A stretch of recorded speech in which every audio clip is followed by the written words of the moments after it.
The opinions expressed on the following program do not necessarily represent the opinions of this station, its sponsors, or North Carolina Central University. Good afternoon, and welcome to WNCU 90.7 FM's second Lunch and Learn for Black History Month. The racial caste system Jim Crow ruled Black lives, reinforced anti-Black stereotypes, and supported the oppression of Black people between 1877 and the mid-1960s. Historian Dr. Carlton Wilson, Dean of the College of Arts, Social Sciences, and Humanities at North Carolina Central University, and historian Dr. Freddy Parker are here today to talk about mounting the fight against Jim Crow. We're member-supported WNCU 90.7 FM. Thank you so much for listening.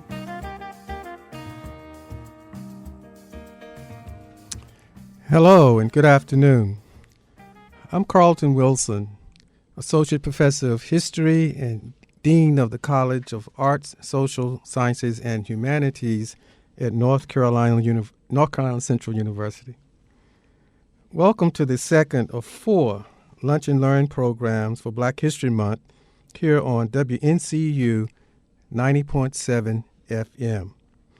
I'm here along with Dr. Freddy Parker, Professor Emeritus of History at North Carolina Central University, to talk about mounting the fight against Jim Crow.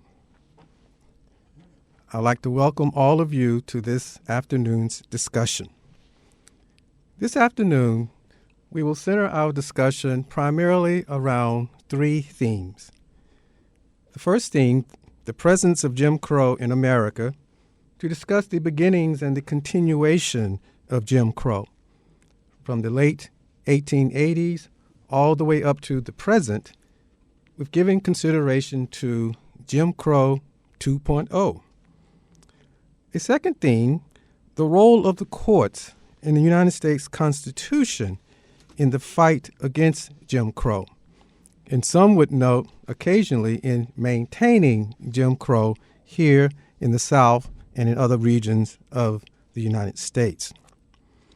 Throughout our discussion, we will emphasize to you the historical facts of the long civil rights movement here in the United States, the many individuals, organizations, and social movements that were part of the long civil rights movement in an effort to combat Jim Crow in America.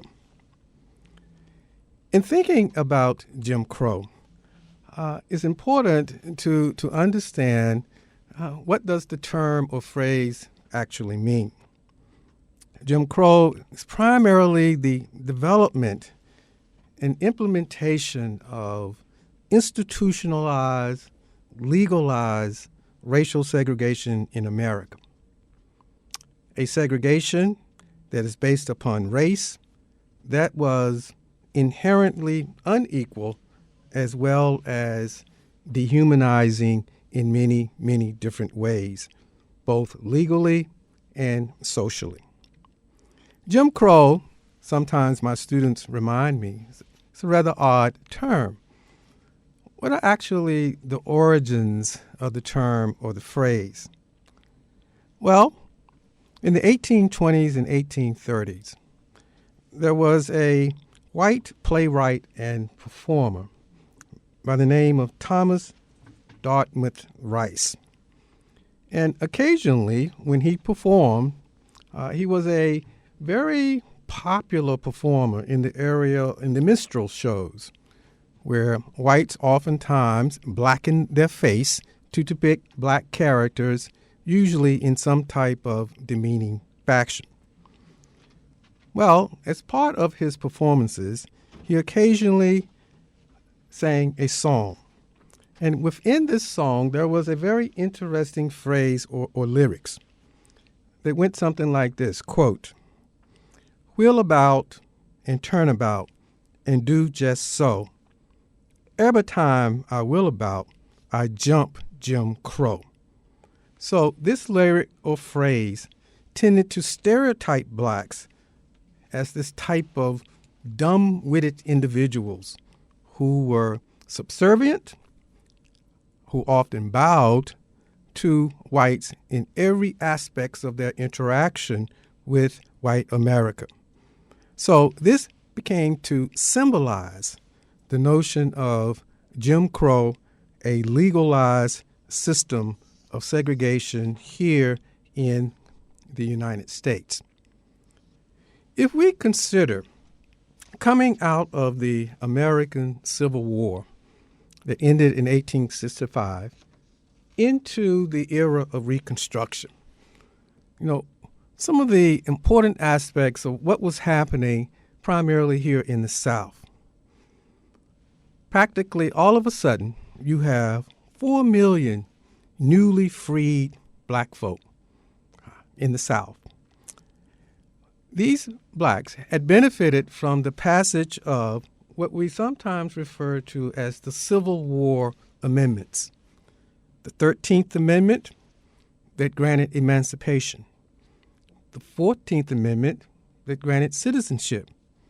And finally, the ratification of the 15th Amendment in 1870 that granted the franchise, the right to vote to all citizens, black and white. Blacks reacted naturally to these Civil War amendments, particularly the 15th Amendment. They tended to vote in areas throughout the American South. Indeed, they held office in various states in the South, state legislations, state conventions, particularly constitutional conventions. As a matter of fact, here in North Carolina, there were several blacks who held office. Two of these individuals, George White and Henry Cheatham, who held office in the late 1880s and early 1890s, are somewhat associated still with the institution here, North Carolina Central University, and yes, also North Carolina A&T State University. On these campuses today, we have the Cheatham White Scholars, who are named after George White and Henry Cheatham. These scholars receive scholarships that are funded by the state of North Carolina. And these are very high level of distinctions for these students. So coming into this particular period, blacks voted, they participated in the political process in various areas of the South. However, although they could participate politically, there were no significant social and economic gains made by blacks. There were many issues in terms of their social status, their economic opportunities. There were attempts by Southern whites to maintain control of the labor of the newly freed slaves, and they did this in various ways, through sharecropping, crop lien system, and other types of programs that were designed to control the supply of labor. Indeed, many of you have heard about the slogan, 40 acres and a mule, that was to go to newly freed slaves. However, for the most part, my dear friends, that was a myth. There was no 40 acres, and we could say that blacks were looking or chasing that mule for a long time, and they never seemed to be able to catch up. Southern Democrats, who were in control in the South, were incensed with the so-called Northern Republican occupation of the South after the Civil War and during the early periods of the Reconstruction era. Southern Democrats did not have political control over their own affairs. However, unfortunately, that would change. In 1877, there was a major political compromise. This compromise was the result of a disputed election between the Republican candidate Hayes and the Democratic candidate Tilden. A commission was created to decide the dispute. The commission decided that the Republican, Hayes, would become president. However, very importantly, he had to agree, or the Republican Party had to agree, first, that all federal troops would be removed from the South. That all federal troops would be removed from the South. A second agreement was, and I think this was very, very, very important, that the South would have the right to deal with African American citizens in southern states without Northern interference. Without Northern interference. So those two provisions of the Compromise of 1877 were really critical in terms of the status, position, condition, welfare, and well-being of black folk in the South. Indeed, it ushered in what we sometimes commonly refer to as the redemption of the South. Now that there was no true Northern Republican oversight, South had the ability to retake over their affairs. And perhaps first on the agenda was to deal with the newly freed slave. Some would note to put them in what Southerners saw as their rightful place. And they did this through violence, through terrorism. This is the period where we see the rise of terrorist organizations like the Ku Klux Klan and many, many others. Quickly, blacks began to lose the few gains, and we emphasize few, gains that they had made during the early periods of Reconstruction. First and foremost, they began to lose the right to vote. For those who had voted in the previous elections on the national, regional, local level, they began to lose that right to vote, although it was granted to them by the 15th Amendment to the Constitution. And this is something that Dr. Parker and I would like to emphasize, that during this period of the institutionalization of Jim Crow, during the long civil rights movement, blacks were agitating for rights that they legally possessed, however, were being taken away by local laws, local practices, and procedures. So therefore, they began to systematically lose the right to vote. Poll taxes. In order to vote, you had to pay a tax. Grandfather clauses. If your grandfather voted, then maybe you would have the right to vote. Well, my friends, 9.9 chances out of 10 in the 1880s, your grandfather was a slave who definitely did not have the right to vote. Literacy test and other measures were used to disenfranchise the population. However, in addition to that, in terms of the redemption of the South, there were other things that took place that would impact blacks socially and economically. Once again, one of the major goals of the Southern aristocracy was to maintain some type of economic dominance and economic presence. And they argued amongst themselves and to the nation at large that if the South was going to survive, to rebuild itself, it needed a stable, controlled supply of labor. And they looked to the black population for that labor.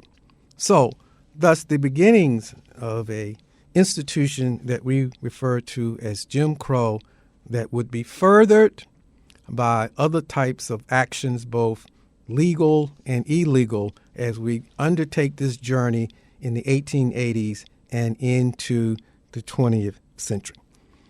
Once again, I'm Carlton Wilson, along with Dr. Freddy Parker, and we are here to discuss mounting the fight against Jim Crow as a part of WNCU's 90.7 Lunch and Learn program. Dr. Parker.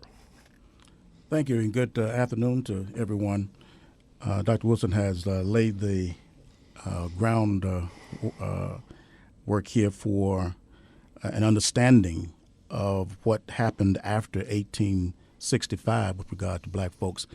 What I would want our audience to know this afternoon is that what we refer to as the right for civil rights, or the fight for civil rights, the fight for human rights, for human dignity, did not begin in 1955 with Rosa Parks. It did not begin with Dr. King. It did not begin with Dr. W.B. Du Bois. It actually has been an ongoing struggle since the inception of slavery in this country. I think we all need to remember that there was always a free black population in colonial America. And of course, when those colonies became the United States of America in 1789, there's been this long struggle to end segregation because Southerners actually learned how to segregate from Northerners. Northerners were the first ones to pass legislation segregating free blacks in New York City, in Boston, and in other places. And so this has been an ongoing struggle. When slavery ended in 1865, within a few months, blacks assembled in Raleigh and the Negro Convention there, and they sought to deal with all of the issues that the black folks were facing. They met there a year later in 1866 at the same time that the North Carolina General Assembly was meeting. And so there has been this effort from the inception, from the time that slavery became a way of life. And as long as there was a free black population, there was a civil rights movement in colonial America and subsequently the United States. By the time we get into 1866, Congress passed a civil rights bill, a bill referred to as the Civil Rights Bill of 1866. It was important because what it did was to guarantee citizenship for the former slaves.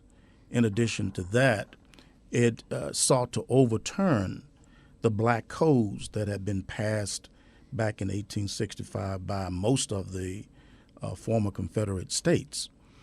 However, it was legislation, and we all know that legislation can be overturned the next session when Congress changes.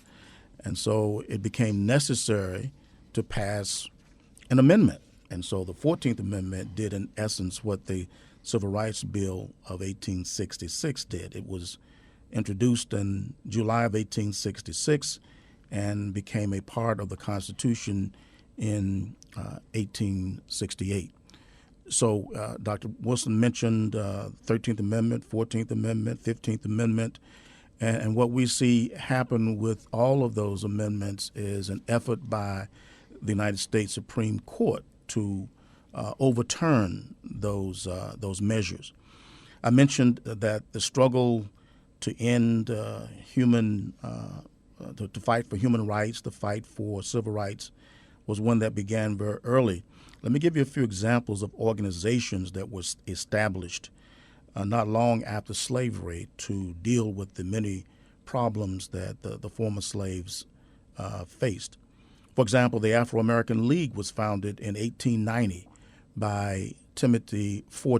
Thomas Fortune. The Afro-American Council was established in 1897, the Niagara Movement in 1905, and the National Association for the Advancement of Colored People, the NAACP, was established in 1909. And what were they fighting for? What were the basic objectives of all of these organizations? They sought equal opportunities in voting because, as Dr. Wilson mentioned, many of the states had begun passing legislation to actually kill the zeal for blacks to vote. The literacy test, the grandfather clause, and good moral character references and other legislation was passed. And one of the important things, that we must deal with when we look at the past is how that past impacts the present. To a great extent, it doesn't make a whole lot of sense to talk about yesterday unless we can in some way show how it impacts us today. And I would say that if I read to you what black folks were trying to achieve in 1890 and 1900, 1920, those would be the same objectives today. So civil rights in general, equal opportunities in voting. And I know all of us know what has happened, is happening right now with regard to the United States Supreme Court. We're grateful that just last Friday, the North Carolina Supreme Court struck down the gerrymandering map, a gerrymandered map that was written by the Republicans down in Raleigh. But in other places across the country, like in Alabama, for example, the U.S. Supreme Court upheld Alabama's redistricting map. So we understand that yesterday lives in today in so many different ways. Public accommodations. Many people will agree that the fight for public accommodations has not been achieved yet. And the fight to end lynching, hopefully that has, for the most part, come to an end. But that indeed was a major struggle by blacks and whites during the period 1865 all the way down to about 1970. The United States Supreme Court became actively involved in black matters. I think all of us may be familiar with the 1857 case, the Dred Scott decision. Later, in 1883, the U.S. Supreme Court handed down a series of decisions known as the civil rights cases. And what they looked at were the 14th Amendment, the 15th Amendment, and the 1875 Civil Rights Bill. We know what the 14th Amendment did. We know what the 15th Amendment did, but oftentimes we don't hear about the 1875 Civil Rights Bill. Very important legislation because what it did was to guarantee that blacks would have access to all of the public accommodations. That is, the right to go into any motel, any hotel, to ride on any public conveyance. So Charles Sumner, who introduced this legislation, Charles Sumner was a senator from Massachusetts, introduced this legislation, and finally it passed in 1875, sought to complete the circle. You want to free those people who were enslaved. You want to make them citizens of the United States. You want to give them this right to vote, and you want them to have complete access to all public accommodations, and that is what the 1875 Civil Rights Bill did, or it was aimed to do. And we do know that immediately after it was passed, blacks and whites began suing various establishments because they would not allow blacks to come into the hotel, would not allow them to ride on the train, would not allow them to ride on public accommodations in general. Well, so many of these suits eventually made their way to the U.S. Supreme Court. And in October of 1883, the court ruled on these cases. In the 14th Amendment says that a state may not abridge the rights, privileges, and immunities of its citizens without due process of law. And the important term there is the word state. And the U.S. Supreme Court actually found a loophole there and said, surely the state does not have the right to deny you X, Y, and Z, but an individual can deny you that. So if you happen to have gone into a hotel or a restaurant and you were not served, then it was not the state of North Carolina that denied you that. It was the individual who denied you that. And so that was a setback for the newly emancipated enslaved. With regard to the 15th Amendment, blacks brought cases before the U.S. Supreme Court. And in the case of the 15th Amendment, the court ruled in 1883 that all people 21 years of age, males 21 years of age, they do have the right to vote, but they don't have the right not to be discriminated against when they go to the polls to vote. So you do have this right to vote, but if a member of the KKK or the Knights of the White Camellia, or if a piece of legislation somehow makes it impossible for you to register to vote, you still have the right to vote. It didn't make a whole lot of sense, but that was the ruling of the court in 1883. With regard to the Civil Rights Bill of 1875, the court stated that it was that the United States Congress did not have the right, that it was beyond the purview of the United States Congress to pass this kind of legislation. It doesn't make a lot of sense because they passed the 13th Amendment, the 14th Amendment, the 15th Amendment, the Enforcement Acts, and other legislation. But the court found loopholes, and whatever the court says is what goes. So that was really a huge setback for blacks. By the time we get to 1896, 13 years later, I think most of us are familiar with Plessy versus Ferguson. And in that case, the court ruled that segregation would be the law of the land, that as long as equal facilities were provided for blacks. And all of us know that we got the separation, the segregation, but never the equality. So by the time we get to 1900, every phase of life is segregated or Jim Crowed for blacks and whites. And on top of the segregation and the day-to-day beating and killing of blacks, especially in the South, I think many of us are probably aware that by 1905, more than 3,300 people have been lynched in the United States. 73% of those individuals were black.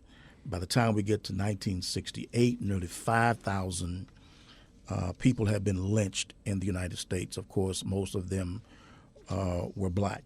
So this constant struggle to deal with what was thrown to black folks on a daily basis absolutely continues right down to the present time.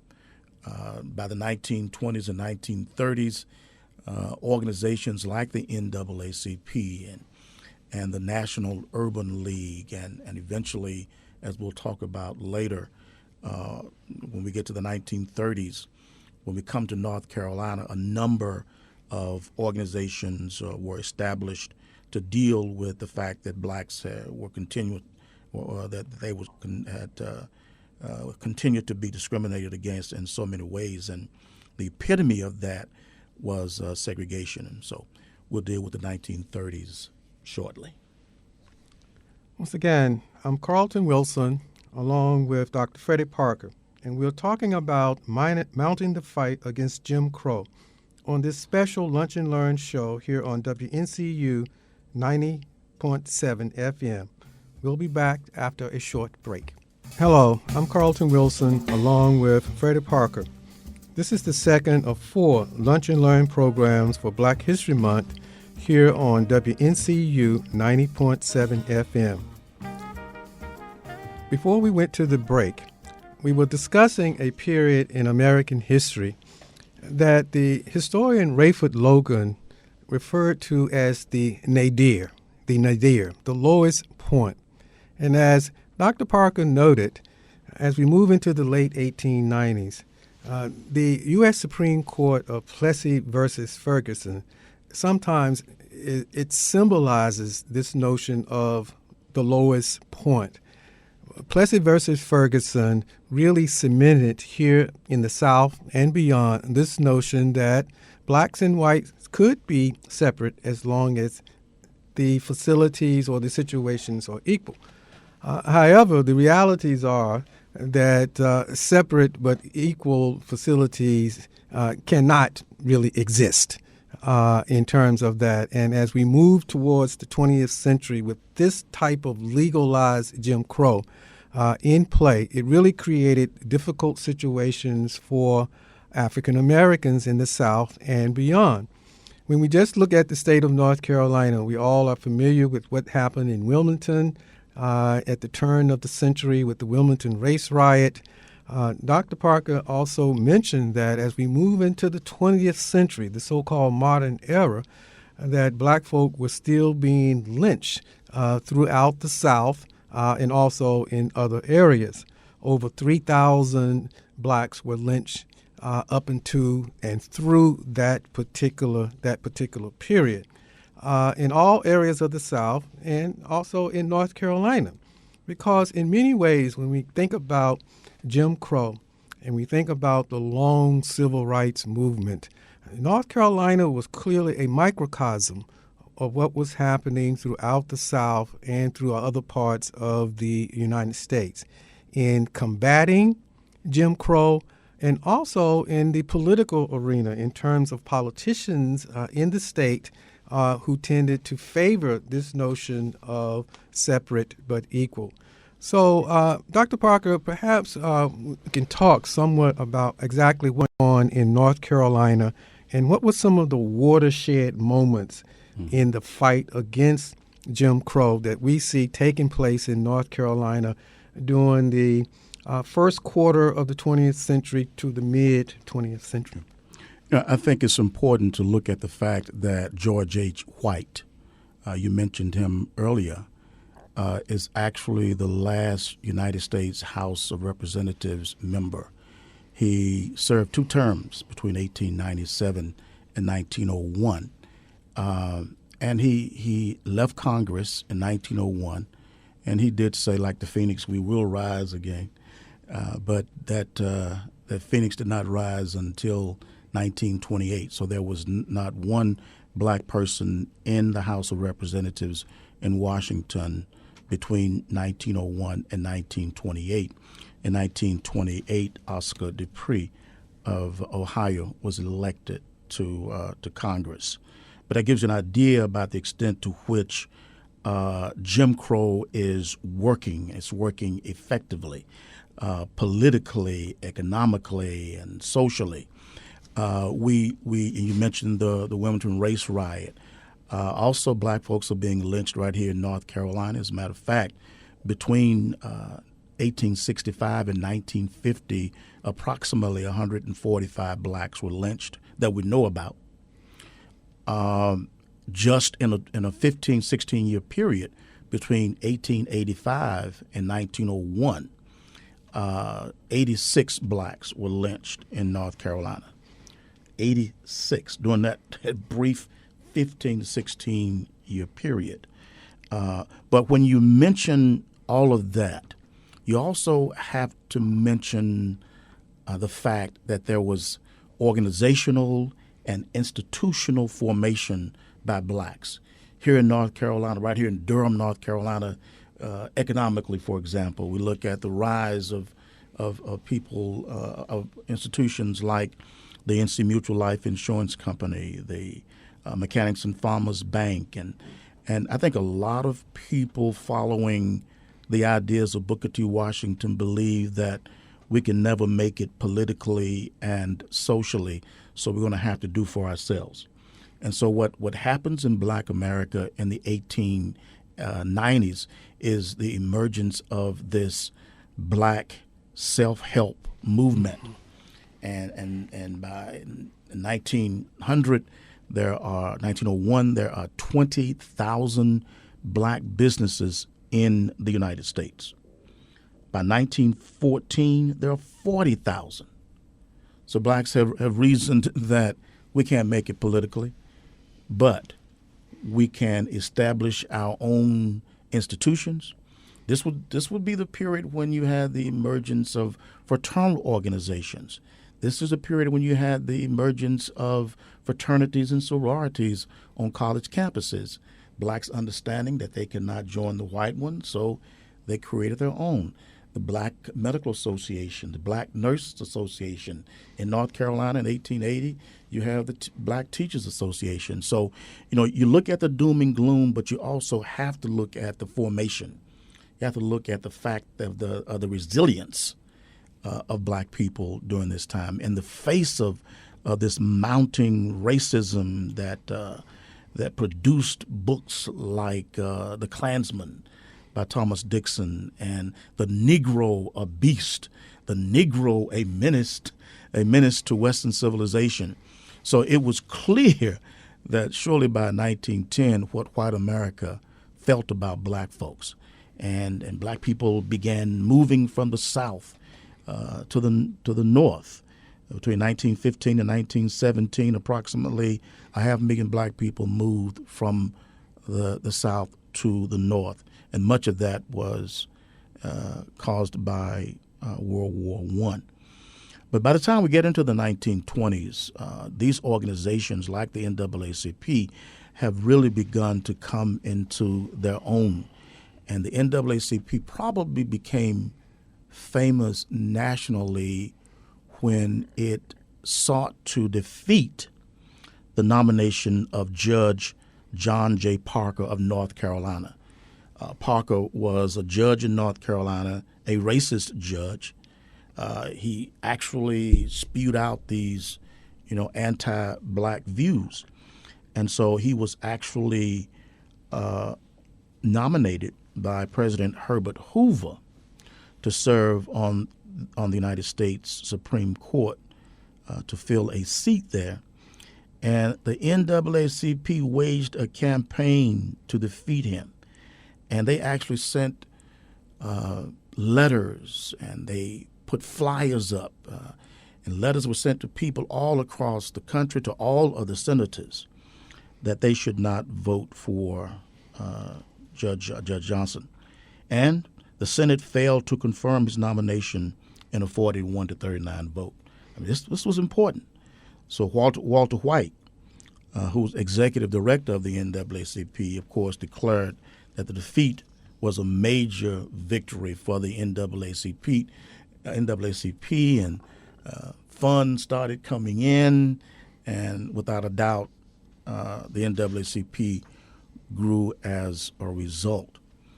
Right here in Durham, North Carolina, on the campus of North Carolina College for Negroes at that time, there was a young man by the name of Thomas Hocutt. Hocutt was a chemistry major here at North Carolina College. He finished his chemistry degree, applied to the pharmacy school at the University of North Carolina, Chapel Hill, and of course he was denied admission based on the fact that he was black. There was a law in North Carolina that banned blacks from attending schools like NC State and UNC and so forth. The NAACP took this case. They are a little strong now because of the defeat of Judge John J. Parker, and eventually this case reached the U.S. Supreme Court. This was the first case to challenge segregation at the graduate level, the very first. The case was dismissed, but served as a test case that initiated other suits that challenged separate but equal. And one of the reasons why the court did not really look at this case was because Dr. Shepard, in an effort to, he believed, save his school, did not send Hocutt's transcript over to UNC.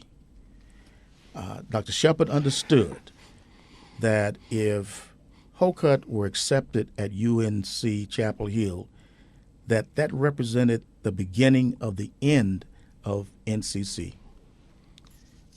And he understood that all the work he had done since 1909 to get this school going could crumble because black students might decide to choose a white institution rather than NCC.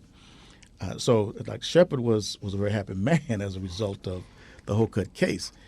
And he was even happier a few years later because a young man by the name of Lloyd Gaines applied to the University of Missouri Law School, and he was denied admission.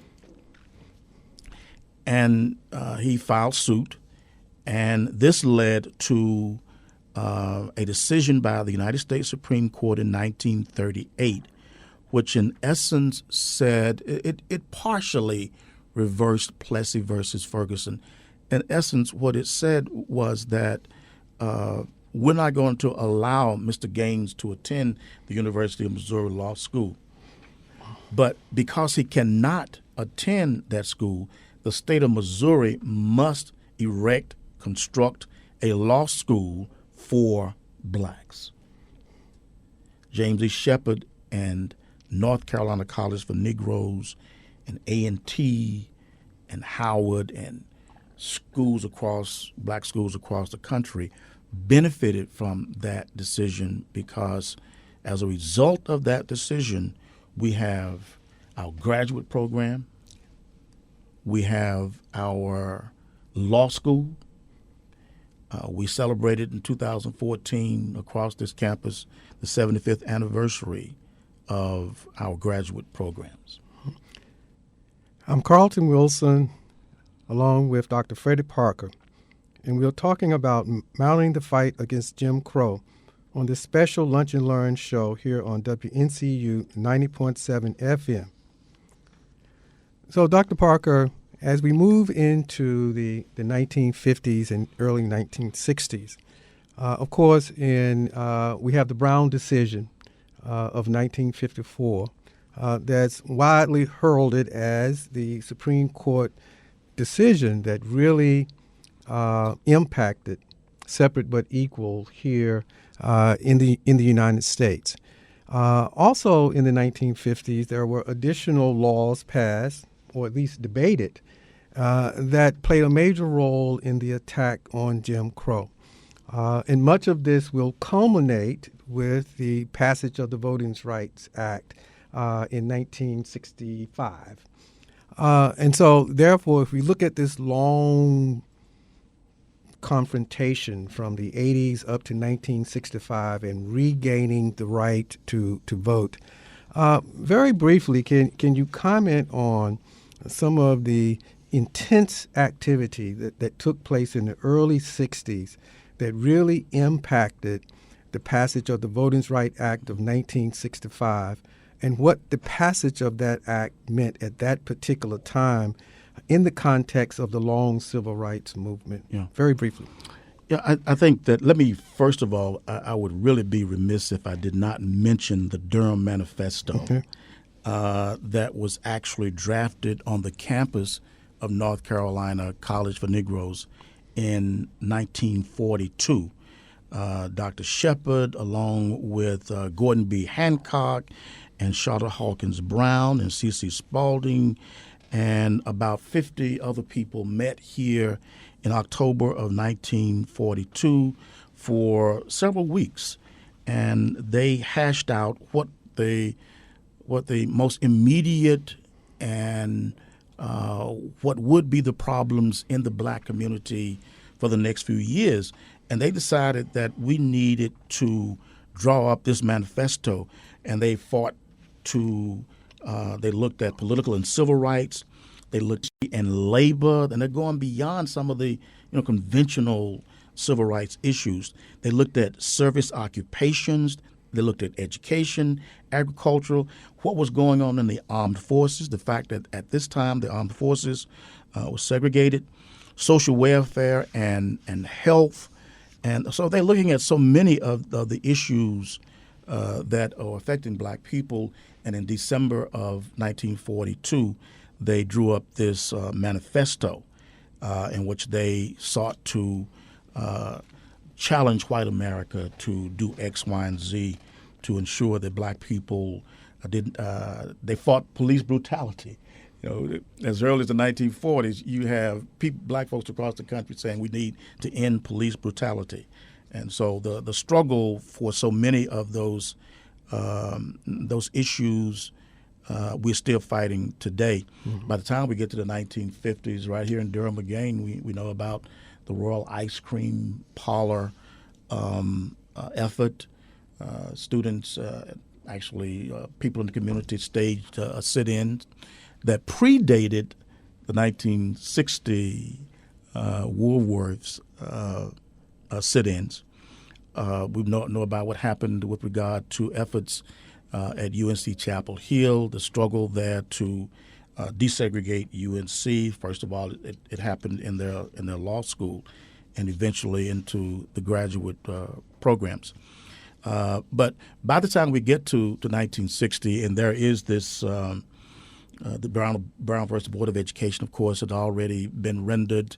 1955, with all the liberal speed, nothing was happening on that front in terms of enforcement. As a matter of fact, there was outrage by white organizations. The NAAWP was established. The National Association for the Advancement of White People was established. So there's this backlash in the 1950s to Brown, and we know that Brown was not even realized for the most part until about the 1970s, early 1970s. So by the time we get to the 1960s, and we have I call it the shot heard around the world. That is the fact that those students sat in at A&T on February 1st, 1960, ignited a campaign. And I think that 1964, when the Civil Rights Bill was passed, and 1965, when the Voting Rights Act was passed, that what happened in North Carolina, without a doubt, played an important role in the signing of legislation, because the 1960 situation in Greensboro, within a few months, with a few days, in 9 states and 45 cities across the country, folks were doing the same thing, sitting in, protesting against segregation. So clearly, the mid-'60s was a critical moment with the passage of that legislature that so many people had fought for. And the items addressed, or the issues addressed in 1964 and 1965 in that legislature were targets of the civil rights movement. That these are things that people actually agitated for and wanted to see the federal government address, and they wanted to see these types of changes with the idea that this would improve the lives of black folk throughout this country. And the notion of trying to move to a true democracy, one that had been in place since the period of the founding of this country, the idea of creating a democratic society, and the fact that having individuals who can participate through having the right to vote, being allowed to vote. So 1965 was very, very important. And we can see that what happened between the Brown decision and 1965, the changes that people wanted to see take place. You know, I can recall as a youngster, which wasn't that long ago, that in my community, I was selected. My grandfather and father were rather active in the local NAACP chapter. And one evening they came home from one of those meetings at the church, and they told me where I was going to go to school in 2 weeks, that I was going to go to a predominantly white school, and that I would be one of 3 black kids at that school. Of course, I was traumatized by that, and I asked the questions, why, and they never told me. They said that you were going. So I was in one of those first classes that experienced the attempt to integrate and to end segregation in public education at that particular time. So we can see what was taking place then in the battle against Jim Crow. But as we move to the present day, currently, right here today, there's much conversation about Jim Crow 2.0. Jim Crow 2.0. And Dr. Parker, some of the issues that you talked about that were addressed in the Durham Manifesto are still on the agenda today in this conversation about combating Jim Crow 2.0. Serious public health issues that face Black America. Economic issues of inequality, the inequality in earned income that's based upon race, that's based upon gender. The serious problem associated with mass incarceration in this country. And of course, once again, at the center of this conversation about Jim Crow 2.2 is voting.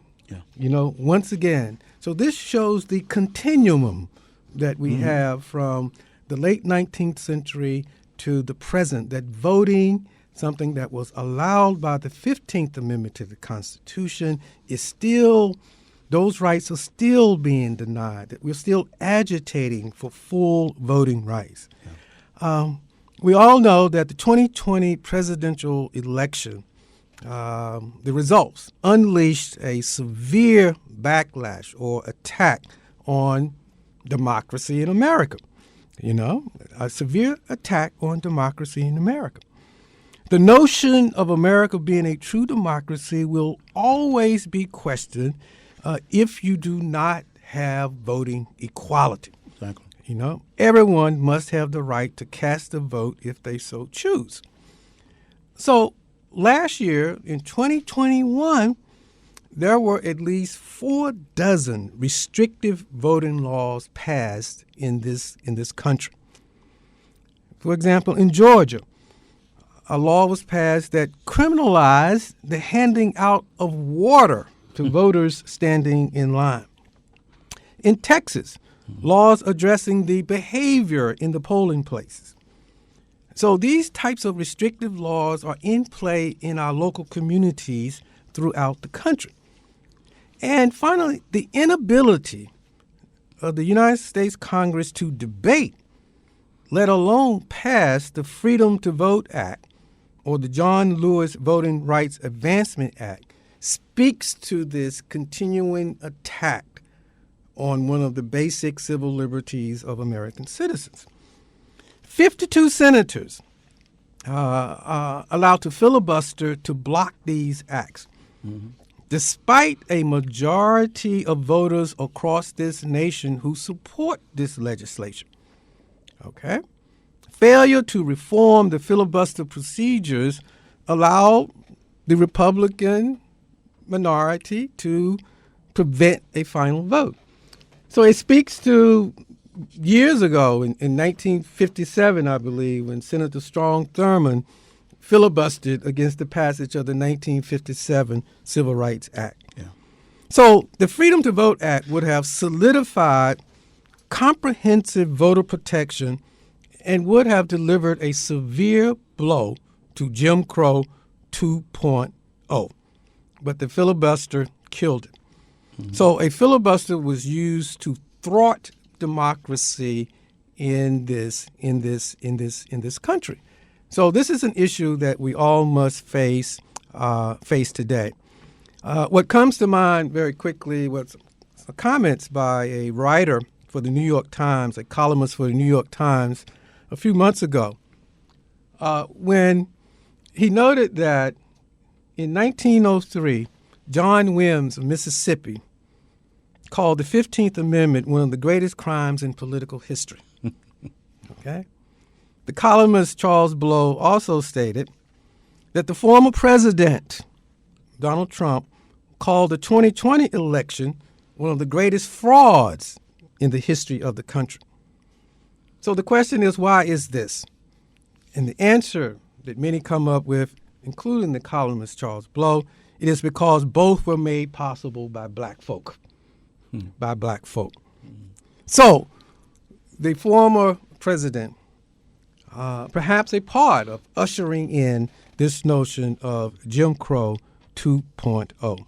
Is America having a deja vu moment? Or, Dr. Parker, is it a continuation? What happened in the 1880s is happening now. Yeah. So, final comments, Dr. Parker. Hey, it's a continuation of what was, and beyond. I think we can add to what you talked about with regard to voting, in terms of this whole Jim Crow 2.0. I mean, look at other sectors of our society. Education, for example. Schools are more segregated now than they were 30 years ago. 30% of black students attend schools where classrooms are 90 to 100% black or Latino. Not only in the area of education, but just look at poverty and employment. We know what that is. Today, though the black middle class has grown to about 10% of all black households, the unemployment rate remains twice that of whites. So it goes beyond voting. The prison industrial complex, we know what that is. There are more black men under correctional control today, meaning prison, probation, and parole, than they were under slavery in 1850. Blacks are almost 4 times more likely to be arrested for possession of marijuana. But even without arrest for drugs, blacks are put in prison at rates that are 6 times higher than for whites. So it goes into so many different sectors of our community. Thank you, Dr. Parker. Once again, I'm Carlton Wilson, and you have been listening to the second of 4 Black History Month Lunch and Learn programs, mounting the fight against Jim Crow, here on WNCU 90.7 FM. A special thanks, Dr. Parker. I appreciate you being here. Program do not necessarily represent the opinions of this station, its sponsors, or North Carolina Central University. Central University. Central University. Central University. Central University.